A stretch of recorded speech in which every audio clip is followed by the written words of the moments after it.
একটি পাম্প ঘুরে তেল না পেয়ে যখন গাড়ি রেখে লোকাল গাড়িতে করে আমি সংসদে এসেছি, সেদিন মাননীয় তেল মন্ত্রী একটি তেল সমৃদ্ধ বিবৃতি প্রদান করে বলেছেন বাংলাদেশে নাকি তেলের সংকট নাই। নাহমাদুহু ওয়া নুসাল্লি আলা রাসূলিহিল কারীম। মাননীয় স্পিকার, আপনাকে ধন্যবাদ। আমি মহান রবের শুকরিয়া আদায় করছি যে আল্লাহ তাআলা এই বিশাল এবং মহান সংসদে আমার কথা বলার সুযোগ করে দিয়েছেন। আলহামদুলিল্লাহি রাব্বিল আলামিন। একই সাথে শুকরিয়া আদায় করছি আমার প্রিয় কাপাসিয়াবাসীর প্রতি, যারা দেশে এবং প্রবাসে থেকে হুমকি ধমকি নানা ধরনের জালিয়াতি উপেক্ষা করে এই মহান সংসদে আমাকে নিয়ে আসার জন্য তাদের মূল্যবান আমানত ভোট প্রদান করে আমাকে এই সংসদে পাঠিয়েছেন। সম্মানিত কাপাসিয়াবাসীর প্রতি আমি কৃতজ্ঞতা জ্ঞাপন করে কাপাসিয়াবাসীর জন্য আমি কিছু আবেদন রাখতে চাই। সম্মানিত কাপাসিয়াবাসী আশা করেন এই সরকার গণতান্ত্রিক সরকার হিসেবে কোনোভাবেই দলের কারণে উন্নয়ন বৈষম্য হবে না ইনশাআল্লাহ। মাননীয় স্পিকার, কাপাসিয়া ঐতিহ্যবাহী উপজেলা হওয়া সত্ত্বেও এই উপজেলাটি এখন পর্যন্ত পৌরসভায় উন্নীত হয়নি, অথচ একই সময়ে যে সকল উপজেলা বাংলাদেশে হয়েছে, বাংলাদেশের প্রায় সকল উপজেলাই পৌরসভায় উন্নীত হয়েছে। সুতরাং স্থানীয় সরকার মন্ত্রীর কাছে আমি আবেদন করব অতি দ্রুত এই উপজেলাকে পৌরসভায় উন্নীত করা হোক। এই উপজেলায় স্বাস্থ্যসেবার যে ভয়াবহ দুর্গতির কথা আমি বলেছি, তার পাশাপাশি 51টি কমিউনিটি ক্লিনিক রয়েছে। এই কমিউনিটি ক্লিনিকগুলোকে প্রায় সবগুলোই অচল এবং দুরবস্থার মধ্যে ফেলে রাখা হয়েছে। এই ক্লিনিকগুলো সচল করে দিতে পারলে প্রান্তিক পর্যায়ের কৃষক, শ্রমিক, মজুররা সুচিকিৎসা পাবে বলে আমি বিশ্বাস করি। কাপাসিয়ার শিক্ষা প্রতিষ্ঠানগুলো ভঙ্গুর অবস্থা, বিশেষ করে অবকাঠামোগত জায়গা থেকে কাপাসিয়া বেশ পিছিয়ে রয়েছে। কাপাসিয়ার উপর দিয়ে গ্যাস গেলেও এখন পর্যন্ত গ্যাস সংযোগ কাপাসিয়া স্থাপন হয়নি, যে কারণে গাজীপুরকে শিল্প এলাকা বলা হলেও কাপাসিয়া এখন পর্যন্ত কোনো শিল্প প্রতিষ্ঠান গড়ে ওঠেনি। শিল্প প্রতিষ্ঠান না থাকার কারণে কর্মসংস্থানের তীব্র সংকট, কর্মসংস্থান না থাকার কারণে তরুণ এবং যুবকরা মাদকাসক্ত হয়ে পড়েছে। এই মাদকের ভয়াল আক্রমণের শিকার হয়ে তারা চুরি, ছিনতাই, রাহাজানি এবং ডাকাতিতে মত্ত হয়ে উঠেছে। মাননীয় স্বরাষ্ট্রমন্ত্রীর কাছে আমি বিশেষভাবে আবেদন রাখতে চাই, কাপাসিয়া সহ শিল্প অঞ্চলগুলোতে মাদক নিয়ন্ত্রণে বিশেষ অভিযান যেন পরিচালনা করে থাকে। কাপাসিয়ায় 1742 কিলোমিটার রাস্তার মধ্যে এখন পর্যন্ত প্রায় 1160 কিলোমিটার রাস্তা কাঁচা রাস্তা, যে কারণে বৃষ্টি হওয়ার সময় সেখান দিয়ে চলাচল মানুষের জন্য দুর্বিষহ হয়ে ওঠে। আমি স্থানীয় সরকার মন্ত্রীর কাছে এই কাপাসিয়ার জন্য বিশেষ বরাদ্দের আহ্বান জানাচ্ছি। সম্মানিত কাপাসিয়াবাসী প্রত্যাশা করেন কাপাসিয়ার একমাত্র ব্রিজ, যেটি শীতলক্ষা নদীর উপর প্রতিষ্ঠিত হয়েছিল, তৈরি হয়েছিল 2005 সালে, উদ্বোধন হয়েছিল তৎকালীন প্রধানমন্ত্রী বেগম খালেদা জিয়ার মাধ্যমে। সেই ব্রিজটি তখন থেকেই টুলের আওতায় রয়েছে। এখন পর্যন্ত সরকারি কোষাগারে নির্মাণ ব্যয়ের প্রায় 4 গুণের বেশি টাকা জমা হওয়ার পরও এখন পর্যন্ত এই টুল চলমান আছে। এখন এই শীতলক্ষা ব্রিজের টুল কাপাসিয়াবাসীর জন্য গলার কাটা হয়ে দাঁড়িয়েছে। নতুন করে 2টি ব্রিজের দাবি আমি করছি কাপাসিয়াবাসীর পক্ষ থেকে। মাননীয় স্পিকার, রানীগঞ্জ এবং সন্মানিয়ার ঘাটে নতুন একটি ব্রিজের কাজ চলমান রয়েছে।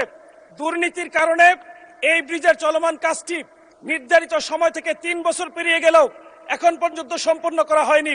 সুতরাং আমি দাবি করব অতি দ্রুত বিশেষ ব্যবস্থায় এই ব্রিজটি কাজ সম্পন্ন করা হোক। মাননীয় স্পিকার, ফেসিবাদের বৈশিষ্ট্য ছিল তারা যা বলতো তারা তা করত না। বিএনপির 31 দফার শুরু থেকে তারা বলে আসছিল তারা সংস্কার চায়। বিএনপির যে নির্বাচনী ইশতেহার রয়েছে, ইশতেহারের পরতে তারা সংস্কারের কথা বলেছে।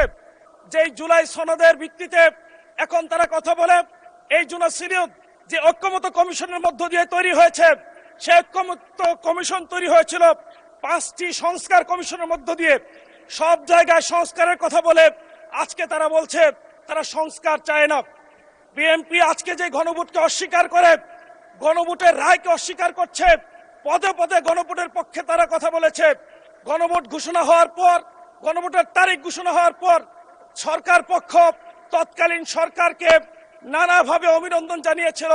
গণভোটের পক্ষে বর্তমান মাননীয় প্রধানমন্ত্রী ভোট চেয়েছেন, মানুষকে নানাভাবে এই গণভোটের পক্ষে উৎসাহিত করেছেন।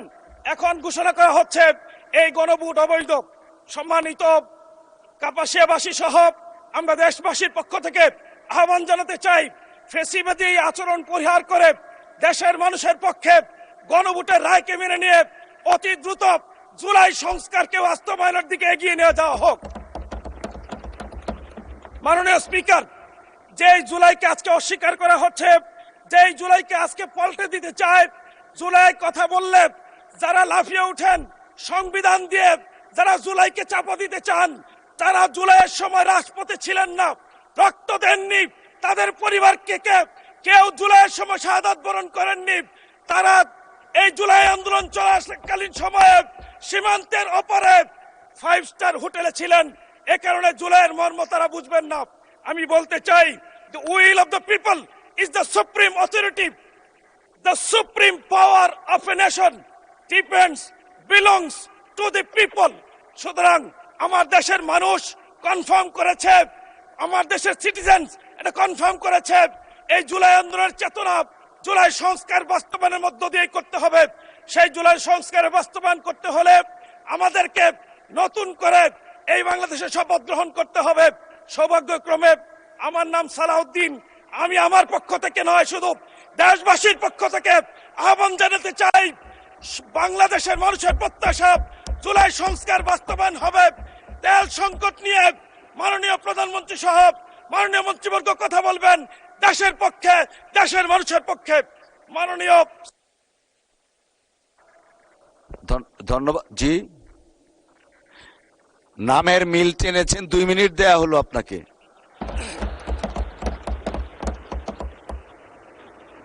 মাননীয় স্পিকার, আপনাকে ধন্যবাদ। মাননীয় স্পিকার, আমি তেল সংকটের জন্য আমি ভাড়া একটা গাড়ি ব্যবহার করতাম। এই সংসদে আসার জন্য এসেছিলাম, ভেবেছিলাম ঢাকায় এসে তেল পাবো। আমি আমার একটা তেল না পেয়ে এখানে এসেছি। 8টি পাম্প ঘুরে তেল না পেয়ে যখন গাড়ি রেখে লোকাল গাড়িতে করে আমি সংসদে এসেছি, সেদিন মাননীয় তেল মন্ত্রী একটি তেল সমৃদ্ধ বিবৃতি প্রদান করে বলেছেন বাংলাদেশে নাকি তেলের সংকট নাই। আমি আশ্চর্য হয়েছি, আমি নিজে ঘুরেছি, আমি কি দেখে আসলাম আর এখানে এসে কি শুনলাম। এখান থেকে বেরিয়ে আমি প্রায় গাজীপুর থেকে নিয়মিত আমি বাসে করে এখানে সংসদে আসি। আমি এখানে রাতের বেলা তেল না পেয়ে আমার গাড়ি রেখে লোকাল গাড়িতে করে 3 ঘন্টায় গাজীপুর গিয়েছি। জায়গায় জায়গায় দেখেছি তেলের জন্য লাইন, তেলের জন্য হাজারি, আর বলা হচ্ছে তেল নাকি নাই। এটা অনেকটা সেরকম তেলের নাকি সংকট নাই। সম্মানিত কাপাসিয়াবাসী একইভাবে তেলের জন্য বারবার দাঁড়িয়ে আছে। আমি জোর দাবি জানাচ্ছি, সরকার এই সংকটকে মেনে নিবে, এই সংকট উত্তরণে দ্রুত ব্যবস্থা গ্রহণ করবে। এই বিষয়টি এরকম অনেকটা কাগজে আছে, গোয়ালে নাই। মাননীয় মন্ত্রীর কাগজে বারবার বলেন কোনো সংকট নাই, কিন্তু সংকটের কারণে দেশ আজ বিপর্যস্ত।